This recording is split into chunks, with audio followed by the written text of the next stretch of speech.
ಮಿತ್ರರೇ ನಮಸ್ಕಾರ. ಮಿತ್ರರೇ, ಇರಾನ್ ಯುದ್ಧ ವಿರಾಮ ಮುರಿದು ಬಿದ್ದಿದೆ. ಇರಾನ್ ಇಸ್ರೇಲ್ ಮೇಲೆ ದಾಳಿ ಮಾಡುವ ಮೂಲಕ ಈ ಯುದ್ಧ ವಿರಾಮಕ್ಕೆ ಇತಿಶ್ರೀ ಹಾಡಿದೆ.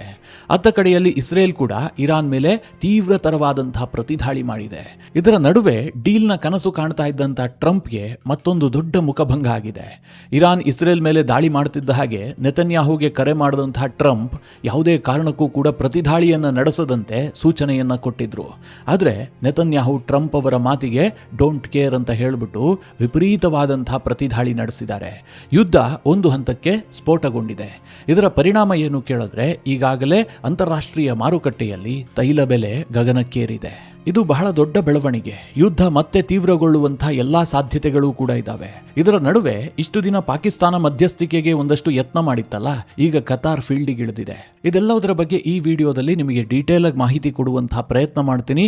ನೀವು ಈ ವಿಡಿಯೋನ ಕೊನೆವರೆಗೂ ಮಿಸ್ ಮಾಡದೆ ನೋಡಿ.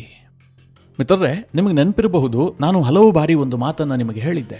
ಇರಾನ್ ವಿರುದ್ಧದ ಈ ಯುದ್ಧದಲ್ಲಿ ಡ್ರೈವಿಂಗ್ ಸೀಟ್ ನಲ್ಲಿರುವಂತಹದ್ದು ಇಸ್ರೇಲ್. ಈ ಯುದ್ಧ ನಿಲ್ಲಬೇಕಾ, ಮುಂದುವರಿಬೇಕಾ, ಡೀಲ್ ಮಾಡಿಕೊಂಡು ಯುದ್ಧವನ್ನ ಅಂತ್ಯ ಮಾಡಬೇಕಾ, ಬಿಡಬೇಕಾ, ಎಲ್ಲವುದನ್ನ ನಿರ್ಧಾರ ಮಾಡುವಂತಹದ್ದು ಇಸ್ರೇಲ್. ಇಲ್ಲಿ ಅಮೆರಿಕದ ಪಾತ್ರ ಏನೂ ಕೂಡ ಇಲ್ಲ. ಇಲ್ಲಿ ಅಮೆರಿಕ ಒಂದು ರೀತಿಯಲ್ಲಿ ಇಸ್ರೇಲ್ನ ಕೈಗೊಂಬೆ. ಈ ಯುದ್ಧದ ವಿಚಾರದಲ್ಲಿ ಅಮೆರಿಕದ ಮಾತು ಹೆಚ್ಚು ನಡೆಯೋದಿಲ್ಲ ಅಂತ ನಾನು ತಿಳಿಸಿದ್ದೆ. ಆಗ ಕೆಲವರಿಗೆ ಈ ಮಾತು ಹಿಡಿಸಿರಲಿಲ್ಲ. ಇಸ್ರೇಲ್ ಹೇಗೆ ನಿರ್ಧಾರ ಮಾಡುತ್ತೆ, ಅಮೆರಿಕ ನಿರ್ಧಾರ ಮಾಡುವಂತಹದ್ದು, ಟ್ರಂಪ್ ಏನ್ ಹೇಳ್ತಾರೋ ಅದನ್ನ ನೆತನ್ಯಾಹು ಕೇಳ್ತಾರೆ ಅಂತ ಅನೇಕರು ಕಮೆಂಟ್ ಮಾಡಿದ್ರು. ಆದ್ರೆ ನಾನು ಏನ್ ಹೇಳಿದ್ನೋ ಅದು ಸತ್ಯ ಆಗಿದೆ. ಇಸ್ರೇಲ್ ಟ್ರಂಪ್ ಮಾತಿಗೆ 3 ಕಾಸಿನ ಮರ್ಯಾದೆ ಕೊಡ್ತಾ ಇಲ್ಲ. ಅವರ ಮಾತನ್ನ ಲೆಕ್ಕಕ್ಕೆ ತೆಗೆದುಕೊಳ್ತಾ ಇಲ್ಲ. ಯಾಕೆ ಅಂತಂದ್ರೆ ಇಸ್ರೇಲ್ಗೆ ಇನ್ನೂ ಸಹ ಯುದ್ಧ ಬೇಕಾಗಿದೆ. ಏಪ್ರಿಲ್ 8ನೇ ತಾರೀಕು ಯುದ್ಧ ವಿರಾಮ ಆಗುತ್ತೆ. ಟ್ರಂಪ್ ಒಂದು ತನ್ನದೇ ಸ್ಟೈಲ್ನಲ್ಲಿ ದೊಡ್ಡ ಬೆದರಿಕೆಯನ್ನು ಇರಾನ್ಗೆ ಹಾಕಿರ್ತಾರೆ. ರಾತ್ರಿ ಬೆಳಗಾಗುವಷ್ಟರಲ್ಲಿ ಇರಾನ್ ಡೀಲ್ ಮಾಡಿಕೊಂಡಿಲ್ಲ ಅಂತಂದ್ರೆ ಇರಾನ್ನ ನಾಗರಿಕತೆಯೇ ನಾಶ ಆಗತ್ತೆ. ಅಂದ್ರೆ ಒಂದು ಹಂತದಲ್ಲಿ ನ್ಯೂಕ್ಲಿಯರ್ ಪ್ರಯೋಗ ಮಾಡುತ್ತೇನೋ ಅಮೆರಿಕ ಅನ್ನುವ ರೀತಿಯಲ್ಲಿ ಟ್ರಂಪ್ ಬೆದರಿಕೆ ಹಾಕಿರ್ತಾರೆ. ಇರಾನ್ ಕೂಡ ಸಹಜವಾಗಿ ಬಹಳ ಒತ್ತಡಕ್ಕೊಳಗಾಗಿರುತ್ತೆ. ಆಲ್ರೆಡಿ ಸೈನಿಕವಾಗಿ ಅವರು ವೀಕ್ ಆಗಿದ್ದಾರೆ, ಸಾಕಷ್ಟು ಹೊಡೆತ ತಿಂದಿದ್ದಾರೆ. ಇಂತಹದ್ರಲ್ಲಿ ಟ್ರಂಪ್ ಅವರ ಬೆದರಿಕೆ ಇರಾನನ್ನ ಕಂಗಾಲು ಮಾಡಿರುತ್ತೆ. ಹೀಗಾಗಿ ಇರಾನ್ನವರು ಕೂಡ ಆ ತಾತ್ಕಾಲಿಕ ಯುದ್ಧ ವಿರಾಮಕ್ಕೆ ಒಪ್ಪಿಗೆಯನ್ನು ಸೂಚಿಸ್ತಾರೆ. ಈ ಯುದ್ಧ ವಿರಾಮ ಇರಾನ್ಗೂ ಬೇಕಾಗಿತ್ತು, ಅಮೆರಿಕಾಗೂ ಕೂಡ ಬೇಕಾಗಿತ್ತು. ಅಮೆರಿಕ ಈ ಯುದ್ಧವನ್ನ ಕಂಟಿನ್ಯೂ ಮಾಡುವಂತಹ ಸ್ಥಿತಿಯಲ್ಲಿಲ್ಲ. ಒಂದು ಹಂತದಲ್ಲಿ ಹೇಳಬೇಕು ಅಂತಂದ್ರೆ ಅವರು ಟ್ರ್ಯಾಪ್ ಆಗಿದ್ದಾರೆ. ಯುದ್ಧದಿಂದ ಹಾಗೆ ಹೊರ ನಡೆದಿದ್ದೆ ಆದ್ರೆ ಅಮೆರಿಕದ ಪ್ರತಿಷ್ಠೆಗೆ ಧಕ್ಕೆ ಆಗತ್ತೆ. ಡೀಲ್ ಮಾಡ್ಕೊಳ್ಳೋದಕ್ಕೆ ಇರಾನ್ ಒಪ್ಪಿಗೆ ಸೂಚಿಸ್ತಾ ಇಲ್ಲ. ಹೀಗಾಗಿ ಏನಾದರೂ ಮಾಡಿ ಈ ಯುದ್ಧಕ್ಕೆ ಅಂತ್ಯ ಹಾಡಬೇಕು ಅನ್ನುವಂಥದ್ದು ಟ್ರಂಪ್ ಅವರ ಉದ್ದೇಶ ಆಗಿದೆ. ಆದರೆ ನೆತನ್ಯಾಹು ಯಾವುದೇ ಕಾರಣಕ್ಕೂ ಕೂಡ ಯುದ್ಧದ ಅಂತ್ಯವನ್ನ ಬಯಸ್ತಾ ಇಲ್ಲ. ನಿಮಗೆಲ್ಲ ನೆನಪಿರಬಹುದು, ಏಪ್ರಿಲ್ 8ನೇ ತಾರೀಕು ಯುದ್ಧ ವಿರಾಮ ಆಗುತ್ತೆ. ಇಸ್ರೇಲ್ಗೆ ಇಷ್ಟ ಇಲ್ಲದೇ ಇದ್ರೂ ಕೂಡ ಟ್ರಂಪ್ ಅವರ ಮಾತಿಗೆ ಮೇಲ್ನೋಟಕ್ಕೆ ಒಪ್ಪಿಗೆಯನ್ನು ಕೊಡುತ್ತೆ. ಆದರೆ ಆ ಯುದ್ಧ ವಿರಾಮವನ್ನ ಕೆಡಿಸೋದಕ್ಕೆ ತಕ್ಷಣದಿಂದಲೇ ಪ್ರಯತ್ನವನ್ನ ಆರಂಭಿಸುತ್ತೆ. ಯುದ್ಧ ವಿರಾಮ ಆಗ್ತಿದ್ದ ಹಾಗೆ ಲೆಬನಾನ್ ಮೇಲೆ ಕಂಡು ಕೇಳರಿಯದಂತಹ ದಾಳಿ ಮಾಡುತ್ತೆ. 250ಕ್ಕೂ ಹೆಚ್ಚು ಜನ ಸತ್ತು ಹೋಗ್ತಾರೆ. ಅಲ್ಲಿಂದೀಚೆಗೆ ಮಿತ್ರರೇ, ಇಸ್ರೇಲ್ ನೇರವಾಗಿ ಇರಾನ್ ಮೇಲೆ ದಾಳಿ ಮಾಡದೇ ಇರಬಹುದು. ಇರಾನ್ ಕೂಡ ಇಸ್ರೇಲ್ ಮೇಲೆ ಈವರೆಗೆ ನೇರವಾಗಿ ದಾಳಿ ಮಾಡಿರಲಿಲ್ಲ. ಆದರೆ ಇಸ್ರೇಲ್ ನಿರಂತರವಾಗಿ ಲೆಬನಾನ್ನ ಮೇಲೆ ದಾಳಿ ಮಾಡ್ತಲೇ ಇತ್ತು. ಅಮೆರಿಕ ಲೆಬನಾನ್ ಮೇಲಿನ ಈ ದಾಳಿಯನ್ನು ತಡೆಯೋದಕ್ಕೆ ಅನೇಕ ಪ್ರಯತ್ನವನ್ನ ಮಾಡಿದೆ. ಲೆಬನಾನ್ ಸರ್ಕಾರವನ್ನ ಅಮೆರಿಕಾಗೆ ಆಹ್ವಾನಿಸಿ ಇಸ್ರೇಲ್ ಕೂಡ ಅಮೆರಿಕಾಗೆ ಹೋಗ್ಬಿಟ್ಟು ಅಲ್ಲೊಂದು ಸೀಸ್ ಫೈರ್ ಕೂಡ ಆಗಿತ್ತು. ಆದರೆ ಇಸ್ರೇಲ್ನ ವಾದ ಏನು ಗೊತ್ತಾ, ಲೆಬನಾನ್ ಜೊತೆಗೆ ನಮ್ದು ಇಶ್ಯೂನೇ ಇಲ್ಲ. ಲೆಬನಾನ್ ಸರ್ಕಾರದೊಂದಿಗೆ ನಾವು ಯಾವುದೇ ಸಹಕಾರ ಕೊಡೋದಕ್ಕೆ ಸಿದ್ಧ ಇದ್ದೀವಿ. ನಮ್ಮ ಸಮಸ್ಯೆ ಇರುವಂತಹದ್ದು ಹಿಜ್ಬುಲ್ಲಾಗಳ ಜೊತೆಗೆ. ಅವರು ಶಸ್ತ್ರಾಸ್ತ್ರವನ್ನ ಕೆಳಗಿಳಿಸುವವರೆಗೂ ಕೂಡ ನಾವು ದಾಳಿಯನ್ನ ನಿಲ್ಲಿಸೋದಿಲ್ಲ ಅಂತ ಇಸ್ರೇಲ್ ಲೆಬನಾನ್ನ ದಕ್ಷಿಣ ಭಾಗದ ಮೇಲೆ ನಿರಂತರವಾಗಿ ದಾಳಿ ಮಾಡ್ತಲೇ ಇದೆ. ಇಸ್ರೇಲ್ಗೆ ಇಲ್ಲೊಂದು ವಿಚಾರ ತುಂಬಾ ಚೆನ್ನಾಗಿ ಗೊತ್ತಿತ್ತು. ಲೆಬನಾನ್ ಮೇಲೆ ವಿಪರೀತವಾಗಿ ದಾಳಿ ಮಾಡ್ತಿದ್ದ ಹಾಗೆ ಸಹಜವಾಗಿ ಇರಾನ್ ಒತ್ತಡಕ್ಕೊಳಗಾಗುತ್ತೆ. ಅವರು ಈ ಯುದ್ಧ ವಿರಾಮವನ್ನು ಮುರಿತಾರೆ, ಮತ್ತೆ ದಾಳಿಯನ್ನು ಆರಂಭಿಸ್ತಾರೆ ಎನ್ನುವಂಥದ್ದು ಇಸ್ರೇಲ್ನ ಲೆಕ್ಕಾಚಾರ ಆಗಿತ್ತು. ಈಗ ಆಗಿದ್ದು ಕೂಡ ಅದೇ. ಲೆಬನಾನ್ ಮೇಲೆ ಇಸ್ರೇಲ್ನ ದಾಳಿಯನ್ನು ಖಂಡಿಸಿ ಅದಕ್ಕೆ ಪ್ರತಿಯಾಗಿ ಇರಾನ್ ಇಸ್ರೇಲ್ ಕಡೆಗೆ ಮಿಸೈಲ್ಗಳನ್ನು ಲಾಂಚ್ ಮಾಡಿತು. ಜೂನ್ 7ನೇ ತಾರೀಕು ರಾತ್ರಿ ಈ ದಾಳಿ ನಡೆಯಿತು. ಮುಖ್ಯವಾಗಿ ಇಸ್ರೇಲ್ನ ಉತ್ತರ ಭಾಗವನ್ನ ಟಾರ್ಗೆಟ್ ಮಾಡಲಾಗಿತ್ತು. ಹಾಗೆ ಜೆರುಸೆಲಂ ನಗರವನ್ನೂ ಗುರಿಯಾಗಿಸಿ ಇರಾನ್ ಈ ದಾಳಿಯನ್ನ ಮಾಡಿತು. ಏಕಕಾಲಕ್ಕೆ ಇರಾನ್ನ ಅನೇಕ ಬ್ಯಾಲಿಸ್ಟಿಕ್ ಮಿಸೈಲ್ಗಳು ಬಂದವು. ಏಕಾಏಕಿಯಾಗಿ ಬಂದಂತಹ ಈ ಎಲ್ಲಾ ಮಿಸೈಲ್ಗಳನ್ನ ಇಸ್ರೇಲ್ ಇಂಟರ್ಸೆಪ್ಟ್ ಮಾಡಿತು. ಅಂದ್ರೆ ಇರಾನ್ ದಾಳಿಯಿಂದ ಇಸ್ರೇಲ್ಗೇನೋ ಬಹಳ ದೊಡ್ಡ ಹಾನಿಯಾದ ಬಗ್ಗೆ ವರದಿ ಆಗ್ತಾ ಇಲ್ಲ. ಅದಾಗ್ತಿದ್ದ ಹಾಗೆ ಇಸ್ರೇಲ್ ಇರಾನ್ ಮೇಲೆ ದಾಳಿ ಮಾಡುತ್ತೆ ಎನ್ನುವಂಥದ್ದು ಕನ್ಫರ್ಮ್ ಆಗಿತ್ತು. ತಕ್ಷಣ ಟ್ರಂಪ್ ನೆತನ್ಯಾಹುಗೆ ಕರೆ ಮಾಡ್ತಾರೆ. ಕರೆ ಮಾಡಿಬಿಟ್ಟು ಯಾವುದೇ ಕಾರಣಕ್ಕೂ ಕೂಡ ರಿಟಾಲಿಯೇಟ್ ಮಾಡಬೇಡಿ, ಪ್ರತಿದಾಳಿಯನ್ನ ಮಾಡಬೇಡಿ, ನೀವು ಸ್ವಲ್ಪ ಕಾಲ ಸುಮ್ಮನಿರಿ ಅಂತ ಇಸ್ರೇಲ್ನ ಪ್ರಧಾನಿ ನೆತನ್ಯಾಹುಗೆ ಟ್ರಂಪ್ ಸೂಚನೆಯನ್ನ ಕೊಡ್ತಾರೆ. ಆದರೆ ನೆತನ್ಯಾಹು ಟ್ರಂಪ್ಗೆ ಏನ್ ಹೇಳಿದ್ರೋ ಏನೋ ಗೊತ್ತಿಲ್ಲ. ಆ ಬಗ್ಗೆ ಯಾವುದೇ ವರದಿಯಾಗಿಲ್ಲ. ಟ್ರಂಪ್ ಕಾಲ್ ಮಾಡಿದಂತಹ ಕೆಲವೇ ಗಂಟೆಗಳಲ್ಲಿ ಇಸ್ರೇಲ್ ಪ್ರತಿದಾಳಿಯನ್ನ ನಡೆಸಿದೆ. ಇರಾನ್ನ ಮುಷೆಹರ್ ನಗರದಲ್ಲಿರುವಂತಹ ಅತ್ಯಂತ ಇಂಪಾರ್ಟೆಂಟ್ ಆದಂತಹ ಕರೂನ್ ಪೆಟ್ರೋಕೆಮಿಕಲ್ ಕಂಪನಿ ಏನಿದೆ ಅದರ ಮೇಲೆ ಇಸ್ರೇಲ್ ದಾಳಿ ಮಾಡಿದೆ. ಇದು ಇರಾನ್ನ ಅತ್ಯಂತ ದೊಡ್ಡದಾದಂತಹ ಹಾಗೂ ಪ್ರಮುಖವಾದಂತಹ ಪೆಟ್ರೋಕೆಮಿಕಲ್ ಕಂಪನಿ. ಅದನ್ನೇ ಗುರಿಯಾಗಿಸಿ ಇಸ್ರೇಲ್ ದಾಳಿ ಮಾಡಿದೆ. ಇದರ ಜೊತೆಗೆ ಇಸ್ರೇಲ್ ತನ್ನ ಯುದ್ಧ ವಿಮಾನಗಳನ್ನು ಬಳಸಿ ಏರ್ ಲಾಂಚ್ ಬ್ಯಾಲಿಸ್ಟಿಕ್ ಮಿಸೈಲ್ಗಳ ಮೂಲಕವಾಗಿ ಇರಾನ್ನ ಅನೇಕ ಕಡೆಗಳಲ್ಲಿ ದಾಳಿ ಮಾಡಿರುವ ಬಗ್ಗೆ ವರದಿಯಾಗಿದೆ. ಇರಾನ್ನ IRGCಯು ಕೂಡ ಇದನ್ನು ಒಪ್ಪಿಕೊಂಡಿದೆ. ಇಸ್ರೇಲ್ ಭಾರಿ ಪ್ರಮಾಣದಲ್ಲಿ ದಾಳಿ ಮಾಡಿದೆ ಅಂತ. ಅಲ್ಲಿಗೆ ಟ್ರಂಪ್ ಸೂಚನೆ ಕೊಟ್ಟಿದ್ರಲ್ಲ, ಪ್ರತಿ ದಾಳಿ ಮಾಡಬೇಡಿ, ಯಾಕೆಂದ್ರೆ ಮಾತುಕತೆ ಆಗ್ತಾ ಇದೆ, ಮಾತುಕತೆಗೆ ಹಿನ್ನಡೆ ಆಗತ್ತೆ ಅಂತ. ಆ ಮಾತನ್ನ ನೆತನ್ಯಾಹು ಅವರು ಪಾಲಿಸಿಲ್ಲ. ಟ್ರಂಪ್ ಮಾತಿಗೆ ಯಾವುದೇ ಕಿಮ್ಮತ್ತು ಕೊಟ್ಟಿಲ್ಲ ಅನ್ನುವಂಥದ್ದು ಇಲ್ಲಿ ಸ್ಪಷ್ಟವಾಗ್ತಾ ಇದೆ. ಸದ್ಯ ಮಿತ್ರರೇ, ಇತ್ತೀಚಿನ ವರದಿಗಳನ್ನು ಗಮನಿಸಿದ್ರೆ ನೆತನ್ಯಾಹು ಮತ್ತು ಟ್ರಂಪ್ ನಡುವೆ ಕಂದಕ ಜಾಸ್ತಿ ಆಗ್ತಾ ಇದೆ. ಇತ್ತೀಚೆಗೆ ಏನ್ ವರದಿಯಾಗಿತ್ತು, ನೆತನ್ಯಾಹುಗೆ ಟ್ರಂಪ್ ಧಮಕಿ ಹಾಕಿದ್ದಾರೆ. ಇಬ್ರು ಫೋನ್ನಲ್ಲಿ ಮಾತನಾಡುವಂತಹ ಸಂದರ್ಭದಲ್ಲಿ ಮಾತಿಗೆ ಮಾತು ಬೆಳೆದು ನೆತನ್ಯಾಹುಗೆ ಟ್ರಂಪ್ ಹೇಳ್ತಾರಂತೆ, ನಾನೇನಾದ್ರೂ ಇವತ್ತು ಅಮೆರಿಕದ ಅಧ್ಯಕ್ಷ ಆಗಿರ್ಲಿಲ್ಲ ಅಂತಾಗಿದ್ರೆ ನೀನು ಜೈಲ್ನಲ್ಲಿ ಇರ್ತಿದ್ಯಾ, ಇದು ನಿನ್ನ ತಲೆಯಲ್ಲಿ ಇರ್ಲಿ ಅಂತ ನೆತನ್ಯಾಹುಗೆ ವಾರ್ನಿಂಗ್ ಕೊಟ್ಟಿದ್ರಂತೆ. ಅಂದ್ರೆ ನನ್ನ ಕಾರಣದಿಂದಾಗಿ ನೀನು ಬಚಾವಾಗ್ತಾ ಇದೀಯಾ ಅಂತ ನೆತನ್ಯಾಹುಗೆ ಟ್ರಂಪ್ ಪದೇ ಪದೇ ಎಚ್ಚರಿಸ್ತಾ ಇದ್ದಾರೆ. ಈ ಬಗ್ಗೆ ಅನೇಕ ಅಮೆರಿಕದ ಮಾಧ್ಯಮಗಳು ವರದಿ ಮಾಡಿದ್ವು. ಅದಾಗ್ತಿದ್ದ ಹಾಗೆ ಫೈನಾನ್ಷಿಯಲ್ ಟೈಮ್ಸ್ ಇತ್ತೀಚೆಗೆ ಒಂದು ವರದಿಯನ್ನು ಪ್ರಕಟಿಸುತ್ತೆ. ಇರಾನ್ ವಿಚಾರದಲ್ಲಿ ಅಮೆರಿಕ ಯಾವ ಡೀಲ್ ಅನ್ನ ಒಪ್ಪಿಕೊಳ್ಳುತ್ತೋ ಅದನ್ನ ನೆತನ್ಯಾಹು ಕೂಡ ಒಪ್ಪಲೇಬೇಕು. ನೆತನ್ಯಾಹುಗೆ ಬೇರೆ ದಾರಿನೇ ಇಲ್ಲ ಅಂತ ಟ್ರಂಪ್ ಹೇಳಿದ್ದಾರೆ ಅಂತ ಫೈನಾನ್ಷಿಯಲ್ ಟೈಮ್ಸ್ ವರದಿ ಮಾಡಿತ್ತು. ಮಿತ್ರರೇ, ಇಲ್ಲಿ ಕೆಲ ಡಾಟ್ಗಳನ್ನ ಕನೆಕ್ಟ್ ಮಾಡಿದ್ರೆ ಒಂದು ವಿಚಾರ ಸ್ಪಷ್ಟ ಆಗುತ್ತೆ. ಅಮೆರಿಕ ಕೆಲವೊಂದಷ್ಟು ನೆಗೋಸಿಯೇಷನ್ಗೆ ಸಿದ್ಧ ಆಗಿಬಿಟ್ಟಿದೆ. ಇರಾನ್ನ ಮಾತುಗಳನ್ನ ಕೇಳೋದಕ್ಕೂ ಕೂಡ ಅಮೆರಿಕ ತಯಾರಾಗಿದೆ. ಯಾಕೆ ಅಂತಂದ್ರೆ ಈ ಯುದ್ಧದಿಂದ ಹೊರ ನಡೆದ್ರೆ ಸಾಕಾಗ್ಬಿಟ್ಟಿದೆ ಟ್ರಂಪ್ಗೆ. ಅಮೆರಿಕದಲ್ಲಿ ಮಿಡ್ ಟರ್ಮ್ ಎಲೆಕ್ಷನ್ಗೆ ಇನ್ನು 3 ತಿಂಗಳಿರುವಂತಹದ್ದು. ಈ ಸಂದರ್ಭದಲ್ಲಿ ಯುದ್ಧ ಪುನರಾರಂಭಗೊಂಡಿದ್ದೇ ಆದ್ರೆ ಟ್ರಂಪ್ಗೆ ಬಹಳ ಒತ್ತಡ ಎದುರಾಗುತ್ತೆ. ಚುನಾವಣೆಯಲ್ಲಿ ಈಗಾಗಲೇ ಹಿನ್ನಡೆ ಭೀತಿಯನ್ನ ಟ್ರಂಪ್ ಎದುರಿಸ್ತಾ ಇದ್ದಾರೆ.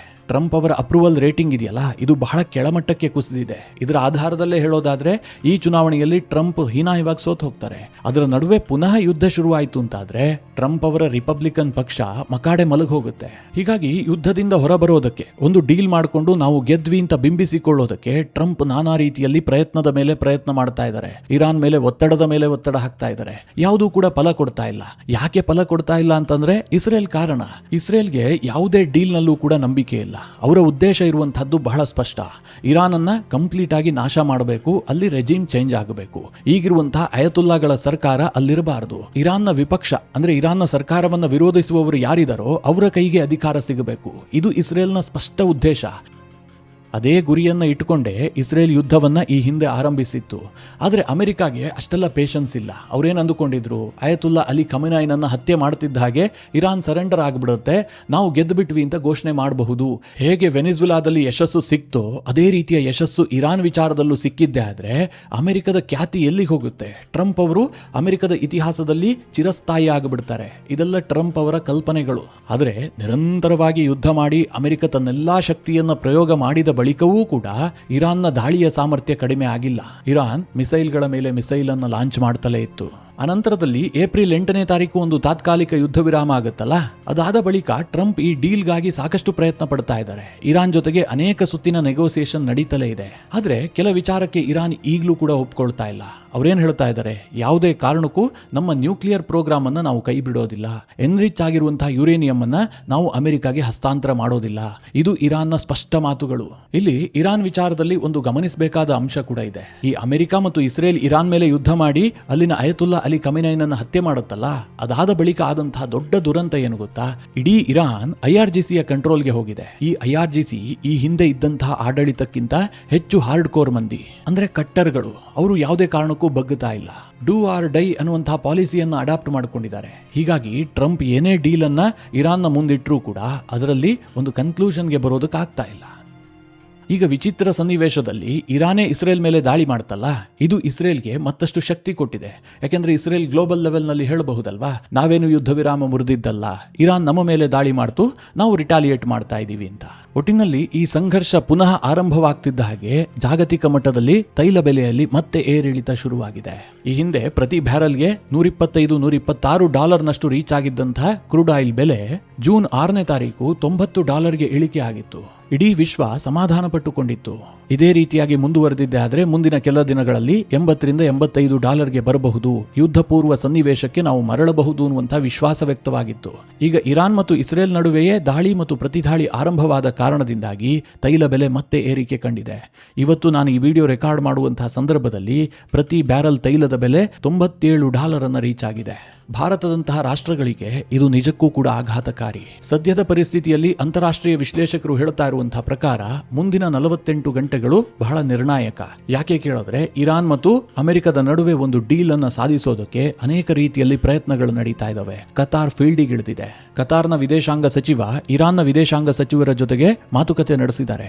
ಈ ಯುದ್ಧ ಶುರುವಾದ ದಿನದಿಂದಲೂ ಕೂಡ ಕತಾರ್ ಸ್ವಲ್ಪ ಬ್ಯಾಕ್ ಫುಟ್ ನಲ್ಲೇ ಇತ್ತು. ಅವರು ಮಧ್ಯಸ್ಥಿಕೆಗೆ ನಿರಾಕರಿಸಿದ್ರು. ಹೀಗಾಗಿ ಅಮೆರಿಕ ಪಾಕಿಸ್ತಾನವನ್ನ ಚಾಯ್ಸ್ ಮಾಡ್ಕೊಂಡಿತ್ತು. ಆದ್ರೆ ಅಮೆರಿಕ ಗೊತ್ತಾಯ್ತು ಈ ಪಾಕಿಸ್ತಾನ ಸಿಕ್ಕಾಪಟ್ಟೆ ಡಬಲ್ ಗೇಮ್ ಮಾಡ್ತಾ ಇದೆ, ಇವರನ್ನ ಇಟ್ಕೊಂಡು ಏನೂ ಸಾಧನೆ ಮಾಡೋದಕ್ಕೆ ಸಾಧ್ಯ ಇಲ್ಲ ಅಂತ ಅಮೆರಿಕಾಗೂ ಕೂಡ ಅರಿವಾಗಿದ್ದಿರಬೇಕು. ಹೀಗಾಗಿ ಕತಾರನ್ನ ಅಮೆರಿಕವೇ ಮುಂದೆ ಬಿಡ್ತಾ ಇದೆ ಅಂತ ಹೇಳಲಾಗ್ತಾ ಇದೆ. ಆದ್ರೆ ಇರಾನ್ನ IRGC ಹೇಳ್ತಾ ಇದೆ, ನಾವು ಪೂರ್ಣ ಪ್ರಮಾಣದ ಯುದ್ಧಕ್ಕೆ ತಯಾರಿದ್ದೀವಿ. ನಾವೀಗಾಗಲೇ ಇಸ್ರೇಲ್ನ 2 ಏರ್ ಬೇಸ್ ಗಳನ್ನ ಟಾರ್ಗೆಟ್ ಮಾಡಿದೀವಿ. ಮುಂದೆ ಇಸ್ರೇಲ್ನ ಎಲ್ಲಾ ಗುರಿಗಳನ್ನ ನಾವು ಏಕಕಾಲಕ್ಕೆ ಉಡಾಯಿಸೋದಕ್ಕೂ ಕೂಡ ಕ್ಷಮತೆಯನ್ನ ಹೊಂದಿದೀವಿ ಅಂತ IRGC ಹೇಳಿಕೆಯನ್ನ ಬಿಡುಗಡೆ ಮಾಡಿದೆ. ಹೀಗಾಗಿ ಜಿಯೋಪೊಲಿಟಿಕಲ್ ಎಕ್ಸ್ಪರ್ಟ್ಗಳು ಹೇಳ್ತಾ ಇದ್ದಾರೆ, ಮುಂದಿನ 48 ಗಂಟೆಗಳಲ್ಲಿ ಏನು ಬೇಕಾದರೂ ಆಗಬಹುದು, ಪುನಃ ಯುದ್ಧ ಸ್ಫೋಟಗೊಳ್ಳಬಹುದು ಅಂತ.